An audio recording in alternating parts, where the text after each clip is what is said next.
Thanks so much, Beatrice, for the introduction, and very nice to see so many of you here on this really beautiful morning in Madrid. I'm visiting from a place with considerably worse weather, and it's just really nice to be in Spain. I usually spend my days in Oxford in the UK, where, as Beatrice was saying, I teach at the university, and over the last couple of years, I've built this online publication, an open access online publication called Our World in Data, to make data and research on the world's largest problems accessible and understandable. For this morning, the title of our session is Do We Live Better? And so I prepared a presentation on this question. As the two of them have already said, I believe the answer to that question is largely yes. And I'll share some of the data why I believe we do live better, and in many very important dimensions we've achieved really meaningful progress. But I also want to ask two more fundamental questions. I want to ask, why does it matter that we know about this? And I think that question matters in turn because I'm in a tiny minority, as I will show you. Most people in the world don't answer this question with yes. And I want to start with this, show you some data on that point. So this is from a survey from some years ago, and I deliberately took some older data because I wanted data from before the pandemic, so that the pandemic, like the very unusual years that we have behind us, isn't overshadowing this question. So people were, before the pandemic, they were asked, all things considered, do you think the world is getting better or worse, or neither getting better nor worse? And the shares that you see here is the share of the people in these various countries that answered yes. And so that's pretty depressing, I think. The Nordics are doing a little bit better or are a bit more positive, but even there it's just 1 in 10 people who answers yes. My own country, well, both of my countries, Great Britain and Germany, as you might hear, I'm from Germany, just 4% of people say yes to this question. Our joint neighboring country, France, is even more pessimistic, just 3% answer this question with yes. And before we get into the data on how the world has changed, I want to ask why it is that we are so negative. I think fundamentally it comes down to what we pay attention to. And in our world today, if we are asked about how the world overall is changing, whether we all are living better, then we need to have this perspective on society at large, the world at large.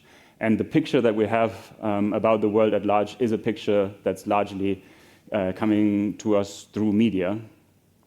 It's kind of sometimes easy to forget, but essentially everything that happens just more than 200 meters away or so reaches us through some form of media, whether that's a book we read or a documentary we watch or some fiction account that we consume, or, of course, the social media streams that we're also familiar with these days, and the news. And so I think these forms of media and what they pay attention to really shapes our perspective on the world. And I think that's largely what it comes down to when we ask a question like this. And in this talk that I prepared for you, I want to contrast a bit what the news media pays attention to and what I wish would get more attention in our daily media, and essentially what I try to provide with Our World in Data, with my team there. So what are we paying attention to? You're familiar with the news media, so I think every horrible event from the last 24 hours, that's what makes the breaking news cycles. If a terrible terrorist attack happens, if some plane crashes, a natural disaster, that makes the news media full, of course, of politics. The scandals and tragedies dominate much of the news media. And what are we missing? The two big things that I think we're missing from our media are the big problems that the world faces every day. So one point that I want to make is that the news media focuses very much on the extraordinary things that happen. But those things that happen every day hardly ever make the news, and we are not paying very much attention to those really big problems. And then secondly, the progress that the world is making on these large problems. Good news is very rare. It's just a coffee shop in the basement of Cesce. And I hope to provide some more good news here in this talk. To speak a bit more about this contrast. So what gets reported, it's these extraordinary tragedies, like a plane crash. And what's left out, what does not get reported, are what I call everyday tragedies. And I think maybe the biggest everyday tragedy is the mortality of children in the world. Every day, 16,000 children die. And I've visualized this here with these little boxes. There are as many boxes as minutes in a day, and each of these boxes stands for 11 deaths, because that's the reality, that every minute, 11 children under the age of 5 die in our world. Every minute of every hour of every day of every year. But it never makes the news headlines, and we pay very little attention to this really enormous tragedy. And maybe this contrast really makes clear just how odd this is in some way. If you imagine that these children wouldn't die in these very ordinary ways, from malnutrition, from infectious diseases, from all the many causes of death that children die from, and instead they would die from extraordinary causes, like a plane crash, then the reality would be that in a jumbo jet you have 670 seats, so it's as if 24 jumbo jets with just children on board die every single day. One jumbo jet every hour. And if you imagine this would just happen one day in our lifetimes, it would just obviously make news headlines around the world. It would be just the biggest news stories of the year. But because these tragedies happen in this everyday way, they don't ever make the news. And it's quite an odd thing, I think, that we pay attention so much to some tragedies and not to others. And so I thought I tried to change this around, and instead of having a news media that reports the extraordinary things that happened in the last 24 hours, it reports the very ordinary things that happen in every 24 hours. And so I prepared this newspaper for you, called it the Everyday News. And the tagline explains what it does. It says, other newspapers show you the extraordinary things that happened in the last day. The Everyday News shows you what happens every day. And the first headline we've already seen, 16,000 children die. I would also bring global poverty on the news, on the front page of this newspaper. That's my own research topic. One dimension of global poverty that's very important is access to clean water. It's the reality that 2 billion people in the world do not have access to clean drinking water. I was thinking about how to visualize this, and I wanted to convey the scale a little bit. And so I thought one way to think about these 2 billion people is if you imagine a chain of people standing right in front of us, one person right next to the other, then let's say they're holding hands, and in 1 meter you would have 2 people. Then you know that the circumference of the planet is 40,000 kilometers, which would mean then this chain of people, a chain of people that would circle the entire planet, would be a chain of 80 million people. Then 2 billion people are 25 chains of people circling the entire planet. And so I visualized the 2 billion people that don't have clean drinking water today as 25 circles that represent circles around the Earth. Another headline that I would put every day is that a lot of people have no electricity in the world, and maybe the most common measure of poverty, monetary poverty, it's the reality that if you live on $30, and that's adjusted for the prices in whatever country you live in, then you're part of the richest 15% of the world, and 85% of the world live on less than $30 every day, or about $900 in a month. And of course, the huge majority of people live on much less. So I would bring these big problems to the everyday news. So far, I've been speaking about the status quo and tried to make the point that some of the really big problems, the really big everyday tragedies, don't get the attention that they deserve. But I also want to talk about the change over time, because the question for this session this morning is, do we live better? So it's a question about change over time. And again, we can go out and ask people what their perception is. This is a survey, again, just from before the pandemic. Various countries people in various countries were asked the same question. I will show you the data for Spain this morning. And the question they were asked is, in the last 20 years, has the child mortality rate in developing countries increased, decreased, or stayed about the same? And you see the answers of this representative survey that people gave here in Spain. 20%, 1 in 5 people thought that child mortality has increased in the developing world. 50% said it remained the same or they did not know, and 30% thought it has decreased. I show you the data for Spain for obvious reasons, but the data looks very similar in other countries too. So no reason to be embarrassed about any particular country. It's pretty depressing in every country where people are asked. Interestingly, actually, it's slightly better, or it's quite a bit better actually in developing countries themselves. So people there have a better understanding of what's happening globally. And let's look at the data, what actually happened. This is one of the many maps and visualizations of data that you find on our site. And I start here with child mortality in 1800. Child mortality is defined here as the share of children who died in their first 5 years of life. And you see that all the countries are red, obviously drawn in modern borders, which means that more than 30% of all children didn't live to their 5th birthday. In fact, the mortality rate up to the age of puberty was around half, so every second child died. And now we can play this time lapse and see how the world has changed and see the answer to this question that people were asked.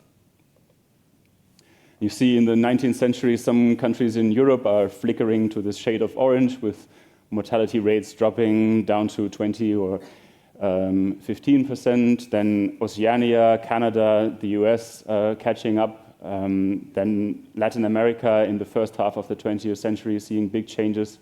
And then things move very fast in the last decades. Asia making very rapid progress, and in the last decades also Africa. And so it's not just the case that child mortality fell in the developing world. It fell essentially in every country in the last 20 years. There's hardly a country in the world where it didn't decline, and in most countries it declined dramatically. So it's really just an amazing achievement by people around the world that provide better nutrition, better healthcare for their children and improve their health very strongly. On this, in the first section, we looked at both global health and poverty, so I also want to show you the data on global poverty. And here again, people were asked about their perception. Again, show you the data for Spain. In the last 20 years, the proportion of the world population living in extreme poverty has decreased, increased, or remained the same. The majority thinks that poverty in the world, the share of the world population in poverty has increased. A third thinks it has remained the same or they do not know, and 11% says it has decreased. And if we look at the data, then I show you the very long run data.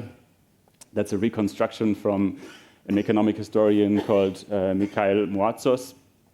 And you see that 2 centuries ago, the huge majority of the world lived on less than $1.90 in 2011 prices. That's the definition for extreme poverty that we use today. And of course, these economic historians adjusted for inflation, and they also take into account that many people back then and even today don't have a monetary income. So it's taking into account the consumption value, often of subsistence farmers that produce their own food. And you see that the vast majority, no matter where in the world, lived in extreme poverty back then. And then you see the share of the world population living on less than $1.90 coming down to about 10%. That's the 2018 data from the economic historians. If you go to our site, then you find the very latest data on international poverty up to 2022, I think, since last night. We actually just updated it.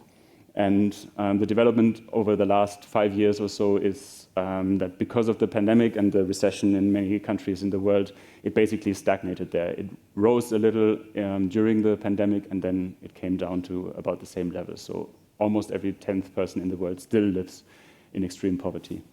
And then you see the share relative to higher poverty lines. There's the $30 cutoff that is commonly used in a rich country in Europe, where I said earlier already that with an income of $30, you are part of the richest 15%. But crucially for this question about how the world has changed, I think it's just striking that the majority of people thinks this development has gone exactly the opposite direction. We just all lived through the period in human history in which global poverty has fallen faster than ever before, and people have the perception that it went the other way. And overall, these are not like details, right? Like it's data on how many children are dying. It's data on whether people are living in poverty. I don't think humanity has achieved greater things than reducing the mortality of children and reducing poverty. And the fact that a majority of people thinks it has been the opposite or is just not aware of these changes is just a really frustrating reality of our world. And I think in light of this ignorance on some of the biggest achievements that people around the world are achieving, these numbers are also not that surprising. Of course, if we're not aware of declining poverty and child mortality and these really big achievements, we answer very pessimistically, very negatively, such a big question. So I think that's one of the points that I wanted to make, that many people are just not aware of some of the most fundamental changes. And now I want to turn to this, later I want to turn to this question of why I think this is really hindering us in achieving progress against the problems that we're still facing. I think the reality, especially with young people, I know this from the university as well, is that people are very negative on our own times, and many seem to give up on making the world a better place before they even start. And I think that's just unnecessary, and I hope a little bit of data could change some people's mindsets there. Want to come back to this everyday newspaper and this contrast between what we learn and hear about in the daily news and what we're missing. A thinker, writer, doctor that I very much admire is Albert Schweitzer, and he put it very nicely even 50 years ago when he said, "The journalism of today worries me. The emphasis on negative events is too strong. Quite often, the news about events that represent real progress are overlooked and trivialized. The press tends to create a negative, discouraging atmosphere. There's a danger that people will lose faith in progress when they hear so little that would support their faith in it. And real progress is closely linked to the faith of a society who considers this progress possible." And so I want to get back to the everyday news and try to bring these very positive developments into this newspaper. We looked before at the large number of people that don't have access to clean water. Now you see the UN data on how this changed over the last decade. From 2010 to 2020, 1.2 billion people got access to clean water. That's, again, a vast number, really hard to wrap your head around such a large number of people. But we can follow the structure of our daily news and can bring this large change over a decade into the rhythm of the daily news. And if we do this, and try and calculate what number of people got access to clean water on every average day, then we find that on every average day in the last decade, 336,000 people got access to clean water. And before I calculated this number, I would have been kind of surprised to read that this was achieved on any day, like just like as a one-off achievement, it would have been striking to me. But to understand that around the world, people are working every day to provide clean water to others, and are so very successful achieving this at such a large scale, I think is quite a striking perspective. And this is not the only dimension. I want to show you the data for the other dimensions that we looked at before. For access to electricity, you find that 350,000 people got access to electricity on every average day in the last decade. For monetary poverty, first with the $30 per day cutoff that we looked at, you find that on every average day, the number of people living on more than $30 increased by 78,000. And relative to the extreme poverty line, the international poverty line of the UN, you find that on every average day, the number of people in extreme poverty declined by 155,000. So a considerable town, bigger, I guess, than Oxford, or about the size of Oxford, that leaves poverty behind every day. Really tremendous positive change. And so overall, I think these perspectives are a bit lacking from our media, both the everyday newspaper that I showed you before that highlights the big problems in the world, and also the everyday newspaper that shows you the positive change. And so sometimes when I get called an optimist, like I embrace it, like it's fine, but I think this kind of optimism and this kind of perspective on the positive change needs to come together with a perspective on the big problems, because that's like in the end that's why I care about the positive changes that we achieve in the world, because it shows us that we can actually do something about the big problems that we are facing. So I think these two perspectives really belong to each other. And I haven't forgotten about global health, the topic that we started with. And for today, I made a special edition of the Everyday News, the Edición Española, and to show the change achieved here in Spain and bring this into the rhythm of the Everyday News. So back in 1900, the life expectancy in Spain was 35 years, very similar to other countries at the time. The latest data is that in 2022, the life expectancy was 83 years, extraordinarily long life expectancy, based on statistical office here. So a 48 years increase over this 122-year period. And a 48-year increase over 122 years means that life expectancy in Spain increased by more than 1 year every 3 years. And if we bring this statistic into the rhythm of the everyday news, then we find that life expectancy in Spain increased by 9 hours since yesterday. That could have been on the newsstands out there in Madrid on every day in the last 122 years. Really very impressive progress, I think, if you bring it into this perspective. And I guess the third dimension that's important, now we saw the big problems, we saw the change that we can make, the understanding that we can actually do something about the problems that we're facing. The third aspect of research and data that I think we all need more access to and pay more attention to is what can we do concretely to make progress from where we are. And here too, I think the historical data can provide guidance. We can learn from the progress that we've achieved about what we can do to move forward from here.